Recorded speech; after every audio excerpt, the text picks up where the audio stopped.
How Curious is sponsored by the Oklahoma City Community Foundation. Former First Lady Donna Nye has always had a passion for leveling the playing field for Oklahoma citizens who are developmentally disabled. A group of her closest friends decided to establish the Donna Nye Foundation in honor of the commitment and work she was doing in this area. We've worked with the Nyes for so long that we really have a feel for their passion and their heart for giving. If you care about causes that help citizens with developmental disabilities, join us. The Oklahoma City Community Foundation will help you make it happen.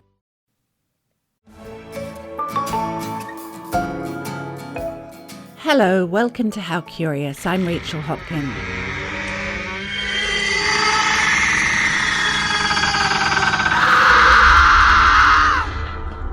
Yes, it's October, Halloween month, and you've probably seen the usual annual rise in ghostly goings-on all around you. On my street, for example, I've noticed a number of ghoulish figures draped over gates and shrubs. A recent Gallup poll found that just under 40% of Americans profess to believe in ghosts, slightly more avowedly do not, with the rest being unsure. But this episode of How Curious is absolutely not about whether ghosts exist. Rather, it's about what people talk about when they talk about ghosts, with reference to one specific Oklahoma location, the Stone Lion Inn in Guthrie. I will stand by this saying that the Stone Lion Inn is one of the most haunted locations within Oklahoma. This is Christy Powell, founder and director of Oklahoma Paranormal Research and Investigation, or OKPRI. You can't pay me enough to spend the night by myself in the Stone Lion Inn. You just can't. But before we get to the Stone Lion Inn, I wanted to learn more generally about the human fascination with ghosts. Hi, I'm Shelley Ingram. I'm a folklorist and professor in Louisiana, and I have spent many semesters teaching courses on ghosts, ghost lore, and ghost hunting. As you might expect, those courses are routinely oversubscribed. People have been interested in hauntings since people have existed. We find traces of ghosts and ghost stories in almost all ancient civilizations, ancient texts. One of the assignments that I have my students do is to go find what they would consider the first ghost story. And so many of them come back with Pliny the Younger has the story of a man who had a bad death, who was buried incorrectly, and his spirit haunts this house. So you have an ancient Roman philosopher writing a ghost story around, the first century. I asked Shelley if she had any thoughts as to why we're so fascinated by the idea of ghosts. One of the things that we see is these kind of waves of interest in ghost lore throughout the centuries, and they are often connected to issues of technology and new technology. And I think it's Barbara Walker in her introduction to Folklore and the Supernatural says that in a hyper-visible society in which we have so much information at our fingertips, the supernatural and ghost stories allow us to not know everything, right? It introduces this freedom to not have to have all the answers. So even if you're a non-believer, interacting with a ghost story, watching a film, it allows you the opportunity, even for a moment, to kind of turn yourself over to something that's larger than yourself, something that you don't understand. And there's a lot of pleasure that comes from not understanding. The aforementioned ghost story by Pliny the Younger features various plot devices that would later become common in the genre across different media, including fear-provoking activity, a clear reason for why the haunting occurred, and a satisfying resolution. But most accounts from people who believe themselves to have encountered ghosts are not like that. Most of the time, they are very mundane experiences of hearing somebody walking, seeing a figure in a doorway. So you have the literary and kind of film ghost stories, horror stories, but then you have the actual ghost stories of people in the everyday world that aren't the same kind of fear. They're not the same kind of frightening. Good morning. Good morning. So, how'd everybody sleep last night? I slept like a rock. You slept like a rock. The Stone Lion Inn in Guthrie, Oklahoma has functioned as a bed and breakfast for the past several decades, during which time it has regularly offered murder mystery weekends in which guests become members of the cast whilst the house itself is the star. Recently, I joined the participants of the homicidal happenings for Sunday breakfast, and owner Grant Aguirre sat down with us to tell us the history of the house. So the home was built in 1907 by Frederick Edward Houghton, who came with the land run of 1889. And he is one that actually makes good. He had the first cotton gin in Oklahoma, the first car dealership. He owned a mercantile store here in Guthrie, and he owned a mercantile store in Enid. And so they decided to build this house. It cost almost $12,000, which at the time made it the most expensive house in Guthrie. It's a grand affair set over 3 stories, plus a basement, with almost 5,000 square feet of living space. The Houghtons had a total of 12 children, and the only one to not survive childhood was a little girl named Irene. She contracted whooping cough, and at that point in time, they used opium in the cough syrup, which is a wonderful cough suppressant. It's also a wonderful suppressant of your heart and lungs if you take too much of it. She got worse and worse and worse. The cough gets worse in the evening.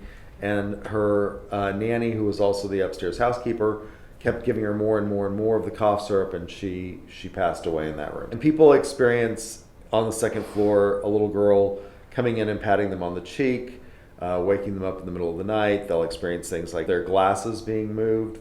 I should mention here that OKPRI, who do historical research on the properties that they investigate, including the Stone Lion Inn, were unable to verify the existence of this little girl or her passing in any of the official records that they looked at. Then in 1910, the capital is moved from Guthrie to Oklahoma City, and Guthrie kind of becomes a ghost town. So they move to Enid because they had a mercantile store there that was doing well. They leased the home to the Gooch Smith family, who turned it into a funeral parlor, and the table across the hall is the embalming table that they used to embalm bodies. That table was now being used to serve the breakfast from. Grant told me that he doesn't believe in ghosts and says that he can find rational explanations for such weirdnesses as he's encountered in the home, not the least of which is that it's an older building with a lot of wood in it, so it can be creakily noisy. Meanwhile, his brother, Raul Massa, with whom I spoke by phone on a not great line, seems more perplexed than his sibling. I struggle with it because I'm a pretty rational person. But I will tell you that growing up in that house, there were just a lot of eerie things that would happen. I mean, literally, when I was a young kid, up on the 3rd floor, there's a closet that we turned into our toy closet. And I just felt like periodically things would get moved around. And it freaked me out enough that I had Mom put a lock on the door. And it still kept happening.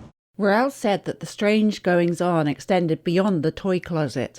We had, numerous guests feeling like they felt something in the house or saw ghosts. I never saw anything. But certainly, if I was home alone, you'd hear someone going up and down the stairs kind of thing. And then at times, it's just an odd feeling like someone was in the room with you. Looking back now, do you have any explanation for the kind of misarrangement of toys or anything, or the eerie feelings now? No. Is it something that you can accept as being a haunting? That's a tough one for me. Do I think it's haunted? I don't know. There's some really weird that happened in that house. And a lot of people had experiences like that, including the ladies that worked for us for years. Michelle Smith is one of those ladies. She's worked at the Stone Lion Inn for more than a quarter century, and she told me that she started to notice an eeriness in the house when she was left on her own in it. I can hear people walking up the stairs, and I can come out and don't see anybody. We were serving dinner, and I literally watched the lady walk through the door, and the door was closed. I'd be cleaning in the room, and I could see a dress go by. And I had got to the point where the whispering was so much that I would blast a TV just to drown the sound out so I can get my work done. At one point, Michelle was asked to stay over with the guests by Grant and Raul's mother, Rebecca Luca, who's the person that started the B&B. And I did it for about a month, but this one night, it was not a good night. We had a murder mystery. Everybody, I shut it down, went up to the 3rd floor to go to bed. I was watching TV and I was dozing off, and then some got in the bed with me, and I was like, oh. Just to be clear, Michelle was on her own in the room and the door was locked. So it got in the bed with me, so I scooted over. It scooted over, and I was like, oh, God, what is this? And I know again, like I said, it's only me. So I scooted over again, and it got real close at that point. So I kind of covered my head up, and I was just praying, and I think because I didn't want to wake up to it, I fell asleep. And in my sleep, I went to the basement with it and poured a bucket of water in the floor, which I didn't do it, whatever did it, and set the bucket down. And when I woke up, I said, oh, that was a weird dream. So I went to the basement to get some stuff and start laundry. And when I turned around, it was a puddle of water with a bucket. And I was done. I said, you can't ever ask me to stay here again. And you never have? No, and I won't. Did you have any sense of what kind of spirit this was very impudently getting into bed Well, with you? It had to be the little girl. Because I really wasn't threatened, but I was uncomfortable. I have seen a little girl there, a little brown-headed girl. This is Christy Powell again from OKPRI. Christy describes herself as a psychic medium, and it sounds like she may have run into that same mischievous spirit as Michelle. She told me that she likes to play with little tea sets. She bounces a ball, she giggles. Another time I was laying in the main living room, I happened to just feel someone or something hovering over me. And when I opened up my eyes, there was Edward, and he was staring down at me, and he just said, boo, laughed and disappeared. Edward is one of the ghosts that's there. He came in when the Stone Lion Inn was a funeral home. He's in like a gray suit, and he was reading a newspaper, and he told me that he loves cigars, and in life he smoked a lot, and he got lung cancer and died from it. Christy says she's also come across a couple of female adult spirits in the house, including a brunette that she saw lying in one of the guest room beds. So Elizabeth is the dark-headed one, and there was some sort of loss of a child with her, but there was a lot of a depression associated with her. She did die very young. Now, Sarah is an older woman. She's snotty, I would say. Not real friendly, but she's kind of like a caretaker of the Stone Lion and very possessive of it. If she doesn't like something, she throws a tantrum. She did die from, it felt like natural causes to me, and was brought in at the time that it was a funeral home as well. Now, this is not OKPRI's first time on How Curious. In fact, they appeared in the very first episode I made, which was about another reputedly haunted place, Kendall's Restaurant in Noble, Oklahoma. I'll post a link to it in the program notes. At that time, they shared with me a series of recordings that they told me were electronic voice phenomena, or EVPs. EVPs are unexplained voices captured on audio recordings that weren't audible to the human ear during the actual recording session. I asked Christy if she had any from the Stone Lion Inn. I remember one in particular. We were going down into the basement, and one of my investigators missed the step, and she fell forward, and she landed on, it was a water pipe, and it broke. And yes, and we had water spewing out, and I was in a panic. And so I'm trying to call my dad to come up there to fix it, and he did. But when I played back my audio to listen, I had a woman's voice, and warning, this is a cuss word that's recorded in this EVP, but she says, calm down, bitch. Here's the recording itself. The piping broke on it. Damn. That's the residual water that was in the pipe. Just in case you didn't catch it, here it is again. The piping broke on it. Damn. That's the residual water that was in the pipe. Make of that what you will. As I listened to the various accounts of potential supernatural activity at the Stone Lion Inn, I remembered what Shelley Ingram had said about most paranormal personal experience narratives usually being non-frightening and rather mundane. Aside from Michelle's alarming bedtime contact, that's what most of them here struck me as too. But while their content may be slight, their import is another matter. Here's Shelley again. This interaction, however brief, between our world and another world can be profound for people. You know, for some people, it's validation of a whole entire worldview. For some people, it's about what happens after you die. You know, and that's not a small thing. That's a very large thing. Thanks to Shelley and to all of the contributors to today's episode, plus Catherine Wickham, who's the OKPRI historian, and Tammy Wilson, who's co-authored a couple of books about Oklahoma ghost lore. You can see photos of the Stone Lion Inn on the episode webpage. Search for KGOU and How Curious.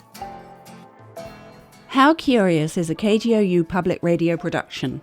The managing editor is Logan Layden. David Gray composed our theme music, and I'm Rachel Hopkin. As ever, if you have an idea for a future episode, please drop us a line at curious@kgou.org. Sources and methods, the crown jewels of the intelligence community. Shorthand for how do we know what's real? Who told us? If you have those answers, you're on the inside, and NPR wants to bring you there. From the Pentagon to the State Department to spy agencies, listen to understand what's really happening and what it means for you. Sources and Methods, the new national security podcast from NPR.